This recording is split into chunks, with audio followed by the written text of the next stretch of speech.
Good evening class. I hope you all are doing great. So आज हमारा जो sociology का lecture number 86, Robert Michael, iron law of oligarchy. तो आज हम इसको लेक्चर को डिटेल में देखेंगे। तो आपने जैसे लास्ट लेक्चर में हमने जो एक एलीट थ्योरी देखी, तो एलीट थ्योरी में हमने मॉस्का, परेटो की बात की। तो इसी को आगे हम लेके जाते हुए, तो इसमें हम जो रॉबर्ट माइकल की एक थ्योरी है आयरन लॉ ऑफ ओलिगार्की, ये भी एक तरह की थ्योरी क्या है, एलीट थ्योरी से रिलेटेड है। तो समटाइम आपसे ऑप्शनल में हो सकता है 10 नंबर का जो क्वेश्चन आ जाए, तो इसको इसीलिए मैं अलग से कवर करने की सोचा। तो पहले ओलिगार्की क्या है। ओलिगार्की क्या होती है भी, ओलिगार्की में क्या होती है, एक गवर्नमेंट सिस्टम है जहां पे जो पावर है वो क्या होती है, कुछ स्मॉल ग्रुप ऑफ इंडिविजुअल्स उसको कैप्चर करके रखते हैं। जो जिनके पास, तो वो कौन सी होगी, जिनके पास वेल्थ होगी या जिसके फैमिली टाइज या मिलिट्री कंट्रोल है।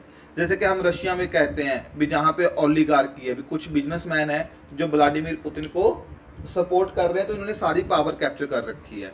जब पाकिस्तान में बोलते हैं भी, जहाँ पे भी ओलिगार्की है, ओलिगार्की क्या है, बिजनेस इंडिविजुअल्स हैं जिनके पास, जो पॉलिटिशियंस भी हैं जिनके बिजनेसेस भी हैं, जब मिलिट्री के जो मेन जिनकी प्रोमिनेंट पोजीशंस हैं। तो आयरन लॉ ऑफ ओलिगार्की यही है भी, मतलब कोई भी ऑर्गेनाइजेशन हो, भले डेमोक्रेटिक वन है, वो क्या है, ओलिगार्क बन जाती है। भले डेमोक्रेसी में भी आपने देखा होगा समटाइम क्या होती है, जैसे पॉलिटिकल पार्टीज है, हमारे इंडिया में भी हमने देखा है भी, कुछ लोग ही फिर उसको कंट्रोल कर लेते हैं, उस पॉलिटिकल पावर को कुछ लोगों के पास ही वो पावर रह जाती है। तो जे रॉबर्ट माइकल ने कहा था, organisation mean oligarchy, whether the oligarchy of popularity chosen leaders or the oligarchy of political dominant minority। तो जो एक फेमस कोट है रॉबर्ट माइकल की regarding iron law of oligarchy. तो जब उन्होंने आयरन लॉ ऑफ ओलिगार्की की थ्योरी दी Robert Michael ने, तो उनकी कुछ एजम्पशन थी। एजम्पशन क्या थी, big inequality of talents and abilities. वो कहते भी, जो इंडिविजुअल्स हैं सपोज किसी भी ऑर्गेनाइजेशन में हैं, कुछ जैसे जो कोई ऑर्गेनाइजेशन है, तो कुछ इंडिविजुअल्स होंगे भी जिनके पास टैलेंट होगा, ज़्यादा एबिलिटी होगी, ज़्यादा लीडरशिप क्वालिटीज़ होंगी। तो क्या होता है, तो ऑर्गेनाइजेशन जब बड़ी होती है, तो ये लोग एक आगे आते हैं, तो ये क्या है, फिर उस ऑर्गेनाइजेशन को कंट्रोल कर लेते हैं। सेकंड क्या कहते हैं, द नीड फॉर लीडरशिप। तो जैसे जैसे ऑर्गेनाइजेशन बड़ी बढ़ती है, तो डिसीजन मेकिंग प्रोसेस भी बहुत कॉम्प्लेक्स हो जाती है। जैसे सपोज करो, आज एक आपने ये देखा होगा, मतलब आज एक छोटी पॉलिटिकल पार्टी सपोज करो, वो क्या कर रही है, वो सपोज करो एक म्यूनसिपल के इलेक्शन लड़ रही है, लेकिन सपोज करो उसको अब स्टेट के इलेक्शन लड़ने हैं या नेशनल लेवल के इलेक्शन लड़ने हैं। तो जब मैं एक पॉलिटिकल पार्टी कॉन्टेक्स्ट में कह रहा हूँ, तो क्या होगा भी, मतलब अब डिसीजंस लेने हैं, तो वो प्रोसेस क्या हो जाती है, एक बहुत ही ज़्यादा कॉम्प्लेक्स हो जाती है। तो इसीलिए हर एक मेंबर को तो पार्टिसिपेट नहीं करवा सकते, तो कुछ स्मॉल ग्रुप ऑफ लीडर्स होंगे जिनको फिर डिसीजन लेने पड़ते हैं। और डिसीजन टेकिंग की बात पता है क्या होती है, हर कोई बंदा डिसीजन ले भी नहीं सकता, क्योंकि जो बंदा सही टाइम पे जो डिसीजन ले जाए वो सबसे सही माना जाता है।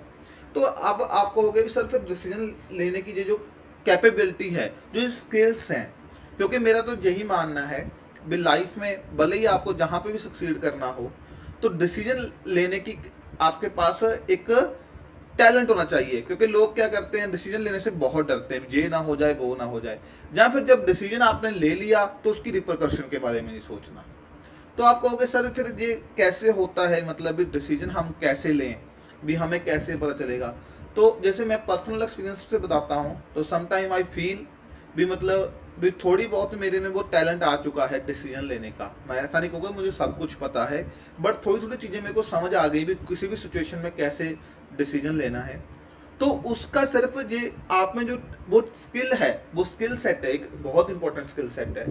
तो जो तभी डेवलप होगा जब आपके एक एक्सपीरियंसेस, नॉलेज, आपने कितना पढ़ रखा है, कितना कुछ आपने जाना हुआ है, तो उन बेसिस पे ही आपको डिसीजन ले सकते हो। रेजिस्टेंस टू चेंज, तो जहां पे क्या कहते हैं भी, जब एक क्या करते हैं, माइनॉरिटी ऑफ ग्रुप्स वो उस ऑर्गेनाइजेशन को कंट्रोल करने लग जाते हैं ओलिगार्क, तो फिर वो रजिस्ट करते हैं किसी भी चेंज के कारण। तो वही चीज़, तो उसके कारण क्या होता है, स्टैग्नेशन होती है। और क्या होता है, तो मतलब वो नए आइडियाज उस ऑर्गेनाइजेशन में नहीं आ पाते। इम्प्लीकेशन क्या है अब इसकी, आयरन लॉ ऑफ ओलिगार्की की। तो डेमोक्रेटिक सिस्टम पे क्या इम्प्लीकेशन है, तो डेमोक्रेटिक सिस्टम रॉबर्ट माइकल ने बताया भी नहीं, इम्यून नहीं है। और ये एक तरह का आप डेमोक्रेसी, जब हम एक टॉपिक भी है आपका इसमें, तो क्रिटिसिज्म भी दे सकते हो भी iron law of oligarchy lead theory की फॉर्म में। तो आपने देखा भी पॉलिटिकल पार्टीज में जो डेमोक्रेटिकली इलेक्टेड है, हमारे इंडिया में ही देख लो, मैं किसी पॉलिटिकल लीडर का नाम तो नहीं लूंगा, तो आपने देखा होगा भले रीजनल पार्टीज हैं, भले नेशनल पार्टीज हैं, तो कुछ नंबर ऑफ ग्रुप ही मतलब वो सारे डिसीजन लेते हैं। जैसे कि कहते हैं भी इलेक्शन होंगे जी, हम तो इलेक्शन करवाते हैं भी जो लीडर है, लेकिन हमें पता होता है भी लीडर कौन सिलेक्ट होना है। तो जी डेमोक्रेटिक सिस्टम में भी इम्यून नहीं है भी, आप डेमोक्रेसी की बात करते हो लेकिन फिर क्या वहां पे ओलिगार्की आ जाती है। ब्यूरोक्रेटाइजेशन, तो ब्यूरोक्रेटाइजेशन क्या है, तो जैसे से ऑर्गेनाइजेशन कहते हैं बड़ी होती हैं, तो क्या होता है फिर ब्यूरोक्रेटाइज होती हैं, क्योंकि ब्यूरोक्रेटाइजेशन में हमने देखा था, क्योंकि वो ब्यूरोक्रेसी से ही, जब कोई भी ऑर्गेनाइजेशन का ब्यूरोक्रेटिक सेटअप होगा तो उसी के कारण जो वो एफिशिएंटली वर्क कर पाएगी। तो जो डिसीजन मेकिंग प्रोसेस होती है वो बहुत सेंट्रलाइज हो जाती है, और जब सेंट्रलाइज होगी, वो करो सेंट्रलाइज होगी डिसीजन मेकिंग प्रोसेस, तो कुछ लोगों के पास ही वो रह जाएगी पावर। लीडरशिप रिक्रूटमेंट, तो माइकल ने ये भी बताया कि जो लीडरशिप है, जो नए लीडर आते हैं तो उसी लीडरशिप क्लास में से रह जाते हैं। तो जैसे आपने देखा होगा, हम बोलते हैं नेपोटिज्म है, तो नेपोटिज्म भी मतलब भी एक जो नेपोटिज्म है हमारे जहाँ पे, जैसे कि हमने कांग्रेस में देखा, तो मतलब एक ही फैमिली 70 सालों से उस पूरी पार्टी को कंट्रोल करके बैठी है। जो रीजनल पार्टीज में हम देखते हैं, जैसे कि बिहार में जो लालू यादव जी की पार्टी है, जो समाजवादी पार्टी है, तो इनमें क्या है भी कुछ लोग ही जो हैं वो एक ओलिगार्क पहले बन गए, अब उन्हीं की वो क्लास से आगे लीडर रिक्रूट हो रहे हैं। एग्जाम्पल्स हमने देखी पॉलिटिकल पार्टीज में, लेबर यूनियंस में और नॉन प्रॉफिट ऑर्गेनाइजेशन में, तो ये कुछ एग्जाम्पल्स हैं, तो ये पढ़ लीजिएगा। फिर हमने इंटरनेशनल ऑर्गेनाइजेशन में भी इसकी आपको एग्जाम्पल मिल जाएगी, एजुकेशनल इंस्टीट्यूशन में भी एग्जाम्पल मिल जाएगी। तो इसको मैं ज़्यादा वो डिटेल में नहीं जाऊँगा, तो ताकि आप इसको देख लीजिएगा, क्योंकि पीपीटी में आपके साथ शेयर कर दूंगा। तो अब देखोगे भी इसकी सिग्निफिकेंस यही है भी, उन्होंने जो पॉलिटिकल सोशियोलॉजी थी जो हम आज स्टडी कर रहे हैं भी, उनके बारे में का सिग्निफिकेंट कॉन्ट्रीब्यूशन था। तो वही था भी, मतलब ये कोई ऑटोक्रेटिक सिस्टम में नहीं है सिर्फ ओलिगार्की, ये किसी भी सोशल ऑर्गेनाइजेशन में पाई जा सकती है। तो आई होप ये आपको जो कंसेप्ट है क्लियर हो गया होगा। बाकी फिर भी कोई डाउट हो तो कमेंट सेक्शन में जरूर लिखिएगा। तो मैं अपना पूरा कोशिश करता हूँ कि स्टूडेंट्स के मैं जो कमेंट्स का रिप्लाई है वो रियल टाइम में दूँ। आप देखोगे अगर मेरी वीडियोस में, तो मैं स्टूडेंट्स के रिप्लाई देता जाता रहता हूँ, ताकि स्टूडेंट्स का कोई भी डाउट सोशियोलॉजी के रिलेटेड ना रहे। So thank you class.